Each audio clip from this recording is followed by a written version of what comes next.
The internet is a vast and ever-expanding space. It has revolutionized the way we live, work, and play. With just a few clicks, we can access information from around the world, connect with our loved ones across long distances, and explore countless possibilities of entertainment. Ladies and gentlemen, it was a cold-blooded, premeditated murder. However, judging from the title of this episode, it's clear that we won't be discussing the marvels of the internet, but instead, how a man in China used the power of the internet to lure 6 people to their deaths.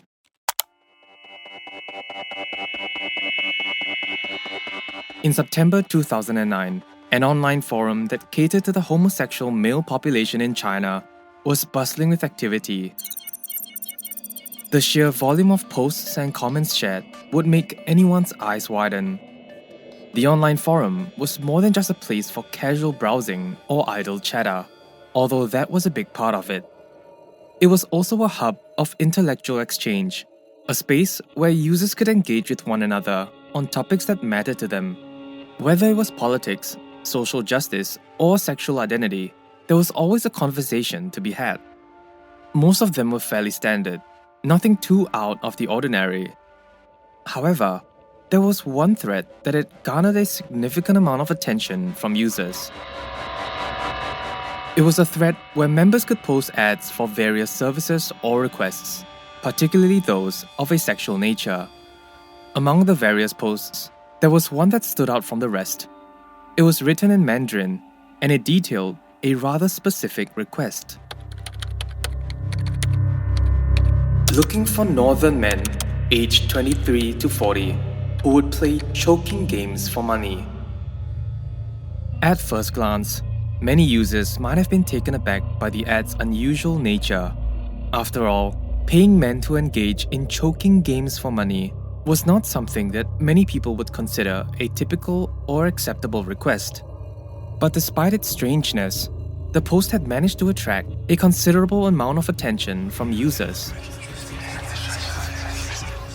While some individuals were merely curious about the ad, others were drawn in by the prospect of earning money, no matter how dangerous or taboo it may have been. As the days passed, the post continued to circulate within the community, drawing more and more attention, until one day, the post was taken down and the author's account deleted. About a month later, an article appeared with a shocking headline. It read, "Homosexual karaoke singer tricks 6 men into hanging themselves to death." You're listening to Heinous, an Asian true crime podcast brought to you by MediaCorp and produced by One Up Media. This episode contains scenes of graphic imagery and violence. Listener discretion is advised.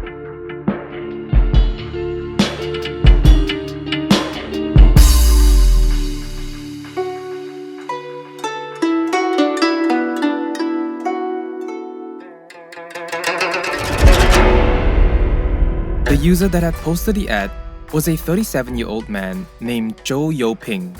Zhou was born in 1972 in a small village located in the Hunan province of China. He was the second brother in a family of 3 children. Like most villagers at the time, the family lived inside a small earthen house that was slightly dilapidated. Zhou was described as a handsome and charming young man. He had a natural charisma and magnetism that drew people towards him, especially women. In 1989, Zhou enrolled in a high school specializing in art and joined a Chinese opera troupe as part of his curriculum. For someone like Zhou, this was a remarkable achievement, particularly given that education was not a top priority for many families at the time, with the primary focus being survival and making ends meet. News of Zhou's admission quickly spread throughout the village, sparking a great deal of admiration and envy among his peers and the community. According to a Chinese news source, the proprietress of a canteen in the neighboring village remembers Zhou as a particularly beautiful and intelligent child who had a natural gift for learning. He excelled in his studies and was frequently recognized as a top student in his village. Due to his good looks and charming personality, he was also constantly surrounded by female admirers. However, the overwhelming female attention wouldn't faze him. Because it was during this time that he began to explore and understand his own sexuality. The women wouldn't matter to him because Zhou was attracted to men. This revelation was a significant moment in his life, and he began to grapple with his feelings and identity. Depending on the country, culture, and religion, societal views towards homosexuality can vary greatly. In some places, homosexuality is still considered taboo and illegal, while in others, it is more widely accepted and even celebrated. Coming to terms with one's sexuality can be a difficult task for many people. However, for someone like Zhou, it may have been an even greater challenge because homosexuality was not widely embraced in China. At the time, the prevailing cultural norms and values often dictated that heterosexual relationships were the only acceptable form of romantic relationships, and individuals who engaged in same-sex relationships could get stigmatized and marginalized by the broader community. The realization of his attraction to men was a difficult and emotional experience for Zhou, and it was exacerbated by the constant fear of his own parents disowning him if they ever found out. However, it was never made clear if his parents ever did so. Although a lot of the details about Zhou's early life are pretty vague, there was one source from a Chinese blog that shed light on an important moment of his life: the first time he opened up to a family member about his sexuality.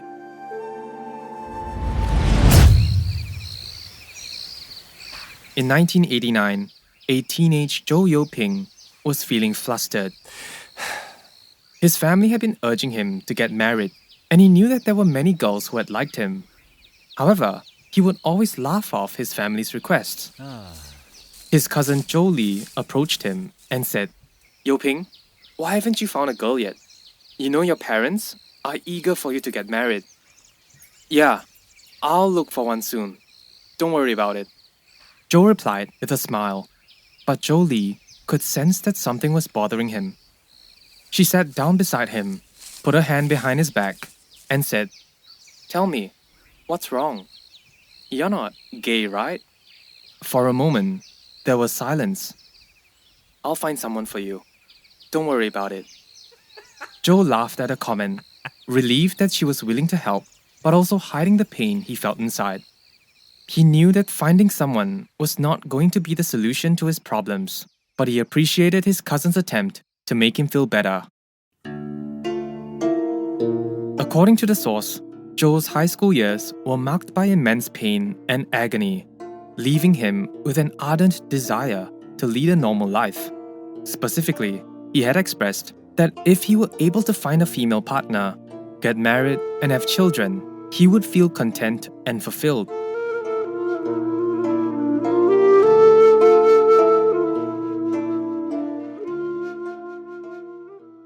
His inner turmoil and struggles would continue until he made the decision to drop out of high school in 1992, where he set forth on a brand new chapter in his life. He decided to move to Changsha, a city in the southern part of China, and eventually found his calling in life: singing.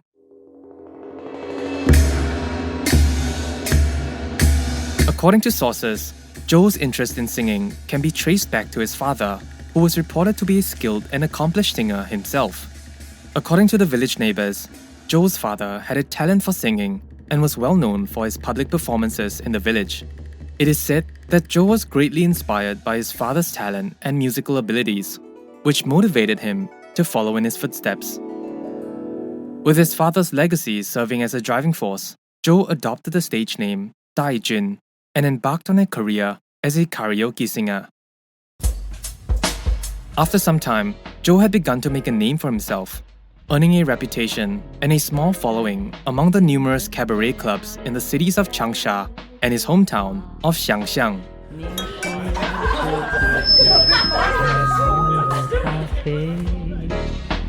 His musical repertoire included many popular songs, but he was particularly famous for his covers of Tangri, a renowned singer from Mongolia.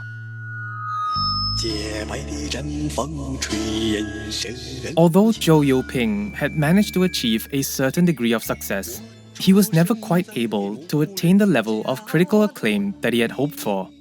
Nevertheless, he had led a fairly extravagant lifestyle. Zhou was known for indulging in luxurious perfumes and hosting multiple romantic partners at his residence. Perhaps this was the beginning of his downfall, because the next few years did not go very well for him.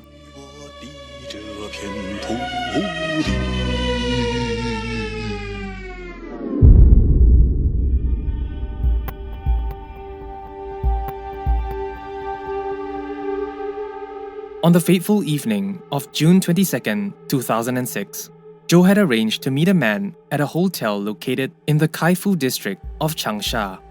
The details surrounding the initial connection between the two men are unknown, but when the two men met at the hotel, Zhou took advantage of the situation by drugging the man with sedatives and robbing him of 600 yuan and his mobile phone. 4 days later, the victim managed to track Zhou down and confronted him, leading to a physical altercation that was eventually broken up by policemen. Zhou was arrested and handed a 3-year prison sentence along with a 5,000 yuan fine. After displaying good behavior in prison, Zhou was released on parole in August 2008, but perhaps the ordeal had taken a toll on him because he decided to give up his singing career altogether. A year after his release from prison, Zhou YouPing's life took a dramatic turn as he found himself drawn into the world of the internet. It was during one of his online searches that he came across a homosexual forum website. At first, he was cautious and hesitant, but as he delved deeper into the site, he realized that he could connect with others who shared his sexual preferences. But the deeper you dive into the internet, the darker it tends to be. Zhou spent weeks browsing the forum, and he became more and more intrigued by the content. Now, it wasn't just the world of homosexuality that captivated him. As he continued his online exploration, he found himself drawn to a more extreme form of sexuality: sadomasochism. But before we continue, I'd like to tell you about another podcast from One Up Media. Empires is an immersive podcast that dives deep into the history behind the most successful businesses in Asia. Every week, you learn the history of its leaders, the decisions that have rippled across the industry, and the factors that allowed them to become the empires they are today. From triumphant victories to monumental failures, Empires gets you behind the scenes of some of the most successful companies in Asia. Empires, an Asian business podcast, is now available on Spotify. Link is in the description.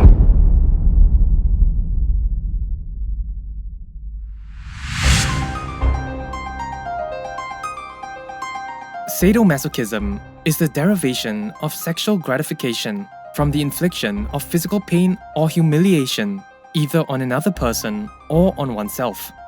In other words, a sexual practice that involves deriving pleasure from pain, whether giving or receiving.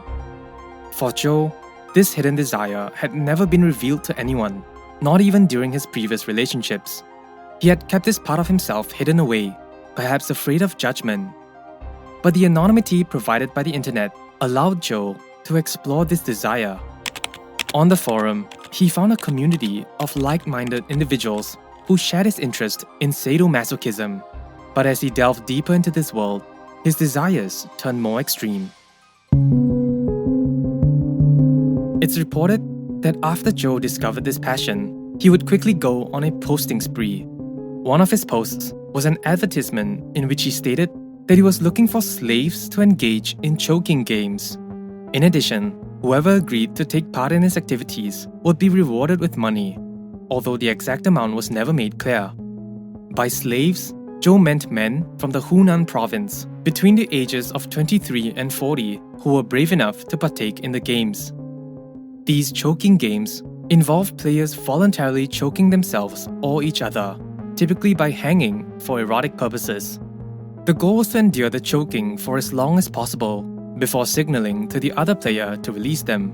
Despite the blatant risks and potential danger of such an activity, many people responded to Zhou's post with great interest. They were drawn to the thrill and excitement of pushing their limits and exploring their desires, just like Zhou himself. The irony, however, was that Zhou knew all too well the dangers inherent in these games and never had any intention of risking his own life by participating in them. Instead, he derived pleasure from watching others getting choked. According to reports, Zhou had been scammed and catfished multiple times by potential participants, and the experience had left him increasingly frustrated. Again, the details of these incidents are fuzzy, but it was clear that Zhou had reached a breaking point. On October 11th, 2009, he sat down in front of his computer again, talking to another potential candidate, named Feng. "I'll meet you at the guest house in Kaifu. Don't be late." Zhou typed with aggression, probably annoyed by his chats with previous respondents. "Okay, see you there," Feng replied almost instantly.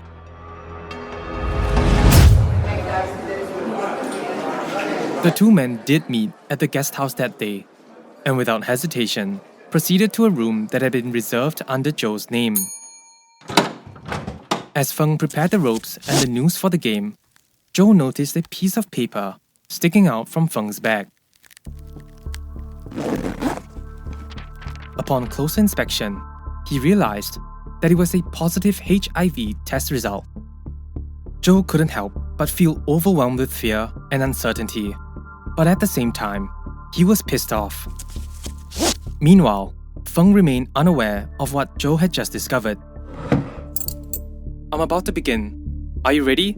Feng said as he put his head through the noose. "Go ahead. Do it," Zhou replied apathetically. Calm and relaxed, Zhou watched on as Feng began to slowly suffocate himself with the noose. The atmosphere in the room became increasingly tense. Each passing moment was marked by the sound of Feng's labored breathing as he struggled to breathe. The veins in his head began to bulge out, his eyes widened with fear and pain, and his skin slowly started to turn a sickly shade of purple. The room was silent, except for the sound of Feng's gasps for air, which grew more and more desperate as time went on.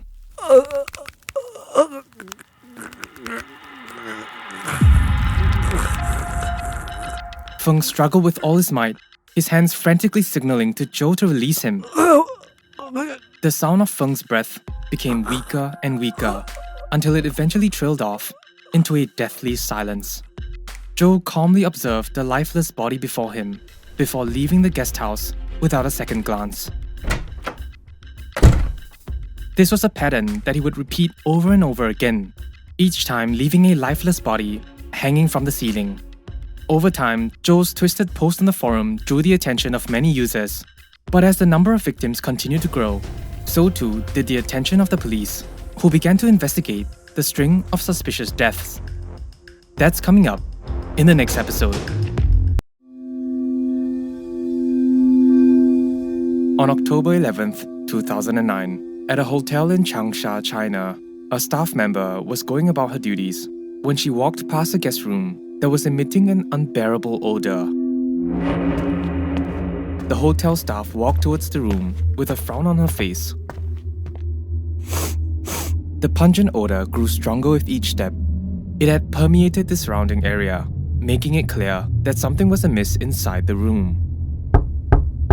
She knocked on the door, calling out to the guest, but there was no response. "Hello? Anyone there?" For a moment, she hesitated, her mind racing with all sorts of unsettling thoughts. What if there was someone dangerous inside? What if the source of the smell was something gruesome? With a deep breath, she steeled herself and unlocked the door, bracing for what she might find on the other side. As she cracked the door open, the putrid smell hit her with full force. She immediately covered her nose and mouth in disgust. The room was dimly lit, but she could see the eerie shadows on the walls cast by the drawn curtains. Her hand trembled as she reached for the light switch, hesitating for a moment before flicking it on.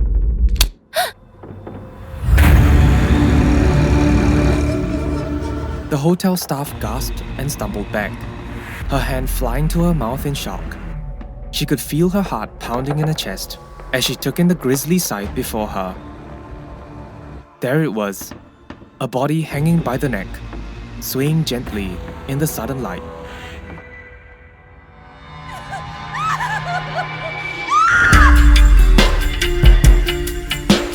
You're listening to Heinous, an Asian true crime podcast brought to you by MediaCorp and produced by One Up Media. This episode contains scenes of graphic imagery and violence. Listener discretion is advised.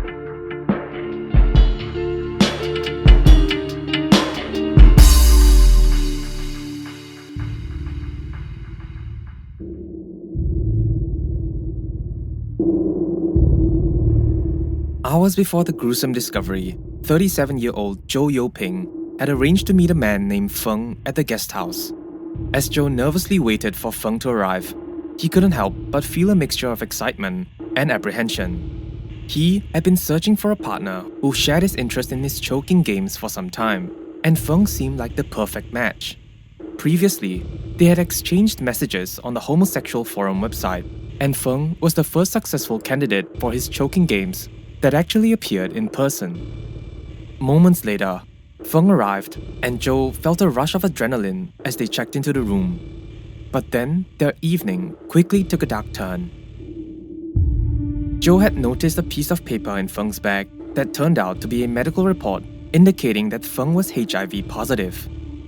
Zhou's frustration grew as he struggled to understand why Feng would agree to his sexual requests while keeping his HIV status a secret. The night that had started with excitement and anticipation had suddenly turned into a potential death sentence for Zhou.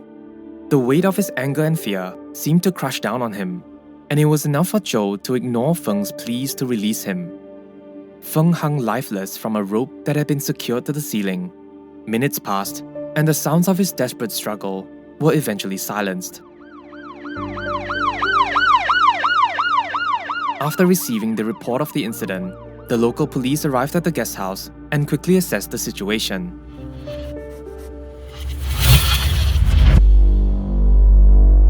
Upon arrival, they were met by the lifeless body of Feng, who was hanging naked from a rope. The police carefully examined the body, taking note of any potential signs of foul play or evidence of suicide. The next day, a local Chinese news source released a brief statement about the incident, stating that on October 11, 2009, a man who was approximately 1.8 meters tall and weighed around 90 kilograms had died by hanging in a guest house located in Kaifu district. However, no further details or information were provided regarding the circumstances surrounding the incident. Feng's death was ruled as a suicide, but this had initially raised doubts among the local police. The manner in which he was found hanging in the hotel room was suspicious, and there were several details that did not quite add up. Firstly, it's rather questionable that Feng would strip himself naked, leaving only his underwear on, before putting his neck around the noose and taking his own life. Secondly, the fact that Feng chose to hang himself adds another layer of suspicion. Not only is hanging an excruciatingly painful and physically demanding way to commit suicide, it also requires significant preparation and strength. And this is even before considering the fact that Feng was physically larger than an average Chinese citizen. However, despite their reservations, there was no concrete evidence to prove otherwise. Now, the police were left with many unanswered questions and a lingering sense of unease. Several days later, on October 23, 2009, another man was found hanged to death in a different guest house that was also located in Changsha. But the bizarre and inexplicable circumstances of his death made the police scratch their heads in confusion again. Upon discovering the body, authorities noted that the victim was once again only dressed in a pair of underpants. To the police, this was a red flag. The sudden trend of individuals choosing to take their own lives was extremely disturbing. So much so that the possibility of a hanging cult was raised. But just like the first victim, there was no concrete evidence to suggest anything other than suicide. The next month, on November 4th, a man in his 30s checked into a hotel located in the Huxiang Cultural Market. It wasn't until later that day when a housekeeper, who had been tasked with cleaning the room, discovered the lifeless body of the man hanging from a rope tied to the ceiling. It seemed that history was repeating itself because another man was once again found dead under similarly mysterious circumstances. The only difference was that this time, the body was completely naked. Upon receiving the distress call, the police rushed to the scene and immediately began investigating. But despite their meticulous efforts, the investigation yielded no concrete evidence of foul play or anything to suggest that someone else was involved in the man's death. To make matters worse, just 11 days later, on November 15th, the police received yet another report of a potential suicide in a hotel room on Xiangchun Road. Upon entering the room, the officers were met with the same chilling sight: the lifeless naked body of a man hanging from a rope tied to the ceiling. 4 suicide cases in different hotel rooms within the same city, coupled with the distressing similarities between them. Surely, this was something more than a coincidence.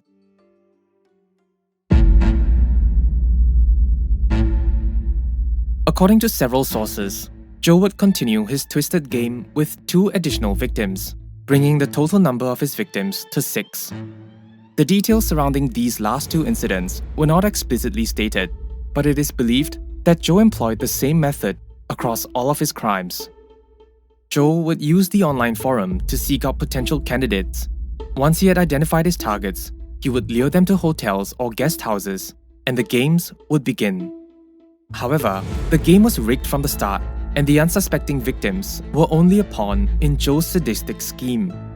Once his victims started to hang from the ceiling, Zhou would ignore their pleas for help and leave them to die. Meanwhile, the police were now extremely skeptical of the sheer coincidence behind these cases. As a result, they reopened the investigations into each victim, determined to uncover any new evidence that might help shed light on the mysterious deaths. As they scanned through the intricate web of events, they discovered that although each victim was found in a different hotel room or guest house, the men were not from the same city. This raised questions about why the victims would travel here in the first place, and the possibility that they may have been intentionally targeted for a more disturbing reason. In addition, none of the victims had left a suicide note at the crime scene. Suicide notes are common in cases of suicide, as they provide insight into the person's state of mind and motives for taking their own life. If no letters or notes are found, it opens up the possibility that their deaths might not have been suicides after all, but rather something more sinister. The victims' financial status was also a point of interest for the police. They were all found to be semi-well-off individuals with no apparent financial difficulties. This could possibly mean that the victims could have been targeted for their wealth and status. These details, combined with the alarming coincidence in which they were discovered, led the police to investigate their deaths as not suicides, but rather homicides.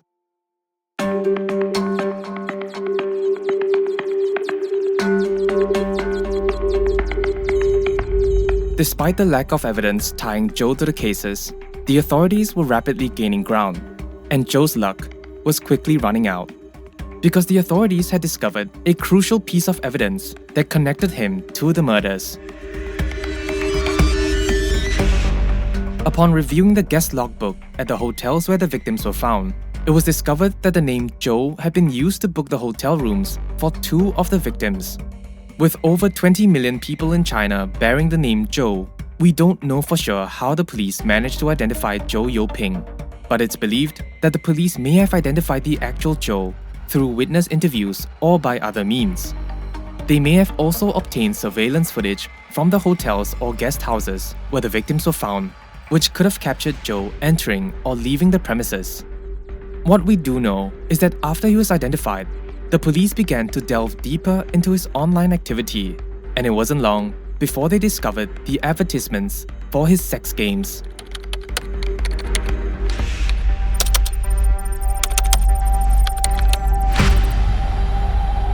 The game that entails suffocating yourself or someone else for approximately 10 seconds to derive thrill.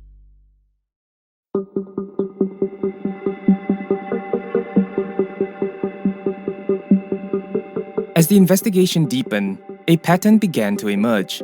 All of the victims were homosexuals and members of the same online forum.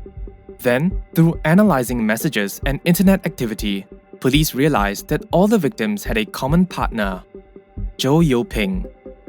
On November 28, 48 days after his first victim was hanged to death, Zhou YouPing was tracked down and arrested. At the Changsha Intermediate People's Court, the trial of Zhou YouPing became a highly publicized event that drew intense scrutiny from both the media and the public. The revelations that emerged during the trial were also shocking and disturbing, leading to a deepening sense of controversy surrounding the case. One of the most controversial aspects of the trial was Zhou's defense. Throughout the proceedings, he steadfastly maintained his innocence, arguing that he was not as heinous as others had made him out to be. He claimed that he never wanted the victims to die, and that his game was just a game, one that involves intentionally restricting one's own oxygen supply for about 10 seconds to achieve hypoxic euphoria, which according to Zhou, can heighten one's sense of arousal and pleasure.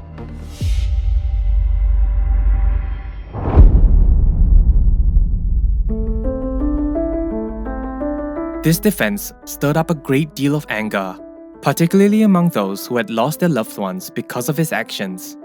Many people felt that Zhou was attempting to shirk responsibility for his actions, and that his defense was nothing more than an attempt to minimize his culpability. But Zhou was not finished with his controversial statements. He went on to claim that not only did the victims bring their own ropes, they were also well aware of the risks and consequences that came with the games. Furthermore, he added that many of the individuals that had participated were tall enough to reach the ground and could have saved themselves if they wanted to. This statement only added fuel to the fire, as many felt that Zhou was attempting to shift the blame onto the victims themselves. According to Chinese news sources, when asked if he had ever loved anyone, Zhou YouPing hesitated for a moment before responding. He admitted to having experienced love in the past, but he believed that his emotions were not genuine and merely false feelings. Furthermore, he added that he never had any real feelings towards the men that had participated in his games, and that their encounters were nothing more than fleeting one-night stands devoid of any meaningful emotional connection. Zhou's defense statements did not help him much. Instead, it deepened the sense of outrage and disbelief surrounding the case. Many people struggled to come to terms with the reality of what had taken place, and there were heated debates about the nature of responsibility, culpability, and consent in the context of extreme sexual behavior. Despite the tense courtroom atmosphere, Zhou YouPing's passion for singing continued to shine through. He even burst into song, performing a popular Chinese classic written by an artist named Zhao Lei, who is renowned for capturing the emotional sadness that accompanies separation. The lyrics, which included very poignant lines, were sung by Zhou with a deep passion. Zhou YouPing's trial lasted almost 16 months, but on March 29, 2011, the wait was finally over. The court established that Zhou YouPing was fully aware of the risks that came with the games he had orchestrated, and despite this, he still made the choice to take advantage of his victims and manipulated them into hanging themselves. He also refused to rescue them once they were in danger, allowing them to die and intentionally killing them. In total, 6 people lost their lives as a result of Zhou's actions, and given that Zhou had a previous conviction of robbery and was a repeat offender, the court deemed that a heavy punishment was necessary.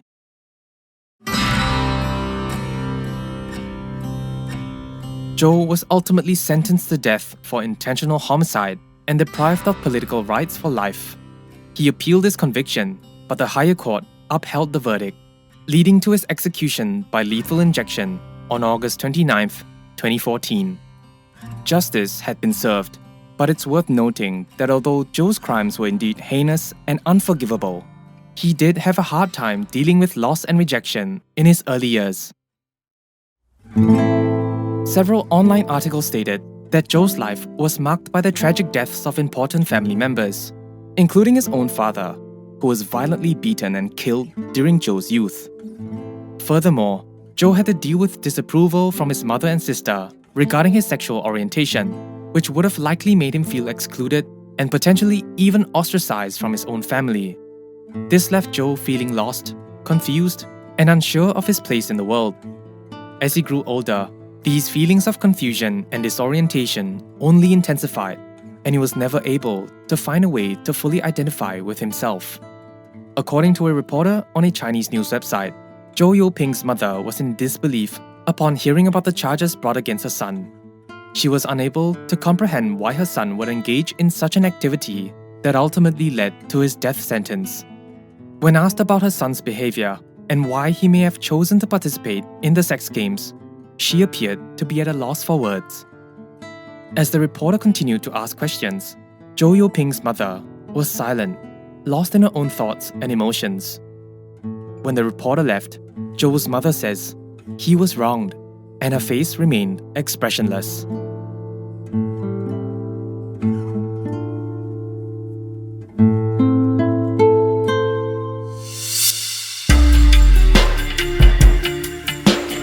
Thank you for tuning in to this episode of Heinous, an Asian true crime podcast brought to you by MediaCorp and produced by One Up Media. If you would like to share some feedback or suggest other cases that you would like us to cover, head on down to our website at asiantruecrimepodcast.com. This episode was researched, produced, and written by Yo Guang Jin, with audio engineering by Ethan Sam. Special thanks to executive producers Danny Cordy and Barry Toole from MediaCorp. We hope to see you again soon in the next episode of Heinous.